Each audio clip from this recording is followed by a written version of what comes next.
Halo everyone, di video 3 akan bahas informasi dasar mengenai komunikasi bisnis. Komunikasi bisnis adalah segala bentuk komunikasi yang dilakukan dalam dunia bisnis, baik secara verbal maupun non-verbal, demi mencapai tujuan bisnis tersebut. Apa itu 3 tujuan umum atau 3 tujuan dasar komunikasi bisnis ini?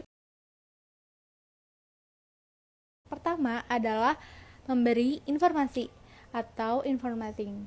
Informasi yang dimaksud adalah segala bentuk informasi atau pesan dalam sebuah bisnis. Contohnya kamu seorang manajer, kamu ingin melakukan pemasaran terhadap produk yang kamu jual. Kamu akan memberikan informasi mengenai produk tersebut kepada klien kamu, kemudian mengiklankan produk tersebut ke media.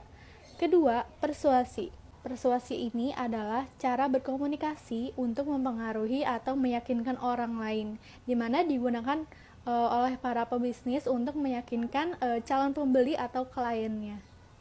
Oke, yang ketiga adalah melakukan kolaborasi. Kolaborasi yang dimaksud adalah melakukan kerjasama antara kita dengan pihak lain atau di antara kamu dengan pebisnis lain. Gunakan untuk melakukan kerjasama agar mencapai tujuan yang diinginkan. Dalam komunikasi bisnis ini dapat dilakukan dengan berbagai hal, contoh bertatap muka, berbicara langsung atau berinteraksi langsung, bisa juga melalui via telepon, chatting, email, dan lain-lain. Kemudian ada juga bentuk komunikasi bisnis yang sampai saat ini masih dijalankan, yaitu surat bisnis. Apa sih tujuan dan fungsi surat bisnis ini? Oke, untuk surat bisnis, selain dalam bentuk komunikasi, ada fungsi-fungsi lain dalam surat bisnis, yaitu pertama, sebagai duta atau wakil pengiriman surat. Dalam kaitannya dalam dunia bisnis, surat bisnis ini berfungsi sebagai pengiriman pesan-pesan penting dari satu, dua, dan lain pihak dalam dunia bisnis. Yang kedua adalah alat untuk menyimpan pemberitahuan permintaan atau pemberitahuan gagasan-gagasan lain atau buah pikiran, serta pemberitahuan masalah-masalah yang ada di dalam dunia bisnis. Yang ketiga adalah sebagai alat bukti tertulis, yaitu misalnya surat kerjasama, surat perniagaan atau jual beli, dan lain-lain. Fungsi yang keempat adalah alat untuk mengingat, misalnya pada surat-surat yang sudah diarsipkan. Fungsi kelima adalah bukti sejarah atau historis, contohnya surat pendirian kerjasama. Fungsi yang keenam adalah sebagai pedoman kerja, yaitu dengan contoh surat keputusan, kemudian surat perintah, dan fungsi yang ketujuh adalah sebagai media promosi bagi pengiriman surat. Ada 13 jenis surat bisnis, yaitu pertama, surat pemesanan, yaitu surat yang dibuat oleh seseorang atau sebuah instansi kepada pihak lain untuk memesan barang atau jasa guna memenuhi kebutuhannya.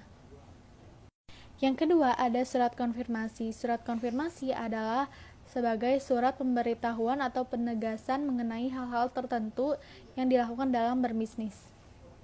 Yang ketiga ada surat pengaduan. Surat pengaduan ini adalah surat yang berisi pengaduan pelanggan kepada pihak lain atau disebut penjual atau manajemen perusahaan terhadap barang atau jasa yang digunakan merupakan kerugian bagi si pembeli atau pelanggan ini.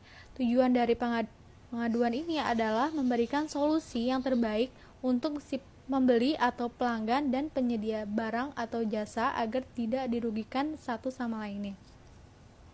Yang keempat ada surat informasi, yaitu surat permintaan informasi yang diminta atau dibuat oleh seseorang atau sekelompok kepada kelompok lain atau instansi lain guna mempertanyakan dan meminta informasi detail atau informasi penting mengenai bisnis tersebut.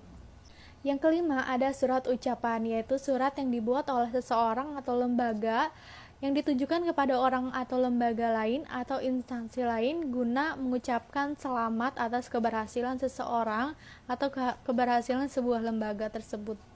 Yang keenam ada surat pemberitahuan, yaitu surat yang dibuat oleh seseorang atau lembaga kepada pihak lain guna memberitahukan sebuah informasi atau pesan-pesan lain terhadap bisnis tersebut. Yang ketujuh, ada surat penagihan. Penagihan dalam dunia bisnis terjadi ketika seseorang atau kelompok lain atau instansi lain tidak dapat memenuhi kewajiban atau hutangnya dalam waktu tertentu. So, surat penagihan ini ditujukan untuk menagih hutang atau kewajiban pihak tersebut dalam waktu yang telah ditentukan. Yang kedelapan, ada surat peringatan, yaitu surat yang berisi peringatan sesuatu hal mengenai bisnis tersebut. Yang kesembilan, ada surat perintah kerja, yaitu surat yang dibuat oleh pemimpin perusahaan kepada pegawainya guna memberitahukan informasi pekerjaan yang harus dilakukan dalam kurun waktu tertentu. Yang ke-10, ada surat pengumuman, yaitu surat yang dibuat oleh seseorang atau lembaga kepada pihak lain guna mengumumkan atau memberitahukan informasi yang penting. Yang ke-11, ada surat undangan RUPS, yaitu salah satu forum tertinggi dalam organisasi bisnis dalam mengambil keputusan strategis bagi masa depan bisnis tersebut. Yang ke-12, ada surat kuasa, yaitu surat pelimpahan kekuasaan antara satu orang kepada pihak lain guna bertindak atas nama orang pertama tersebut. Ke-13, ada surat perjanjian, yaitu surat yang dilakukan atau dibuat oleh seseorang atau sebuah lembaga kepada pihak lain guna memberikan janji atau mengikat satu sama lain. Surat perjanjian ini biasanya dilengkapi oleh materai minimal senilai 6.000. Selain berkomunikasi menggunakan surat, komunikasi bisnis juga dilengkap kalau tidak ada kegiatan bernegosiasi. So, apa itu negosiasi? Negosiasi adalah sebuah proses atau kegiatan komunikasi di mana satu atau dua atau lebih pihak itu melakukan konfirmasi atau bermusyawarah guna mendapat satu keputusan demi mencapai kepentingan bersama. Menurut Case, ada 3 tahapan penting dalam bernegosiasi, yaitu tahap pertama. Yang pertama, ada perencanaan atau planning, yaitu kegiatan menentukan sasaran negosiasi dan strategi negosiasi tersebut. Yang kedua, ada tahap implementasi, yaitu tahap penerapan sesuatu hal yang diperlukan oleh seseorang guna mencapai sukses dalam bernegosiasi tersebut. Yang ketiga, ada tahap peninjauan atau review. Di tahap ini adalah kita memeriksa atau mereview kembali hasil dari negosiasi tersebut, apakah sudah sesuai dengan tujuan utama kita bernegosiasi atau belum.